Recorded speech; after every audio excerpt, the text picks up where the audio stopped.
නුවර ට්‍රැවල් කරන්න බලාගෙන ඔයා අනිවාර්යයෙන්ම යන්න ඕන තැනකට තමා අද අපි යන්නේ. හන්තාන කඳුපන්තිය සෙන්කඩගල ලස්සන කරන තැනක්.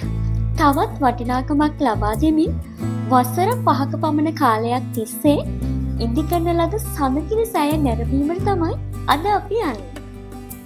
මේ සෑය පිහිටලා තියෙන්නේ මහනුවර නගරයේ සිට හන්තාන දෙසට ඇති මාර්ගයේ කිලෝමීටර් 6ක් පමණ ගමන් කරන විට අටදිසි බුදුරජාණන් වහන්සේලාගේ පිළිම සහ ධාතු කරුණුන් වහන්සේලා ගරුමේ තුළ තැන්පත් වෙලා තියෙනවා. සඳගිරි සෑයේ උස අඩි 120ක් පමණ වෙනවා.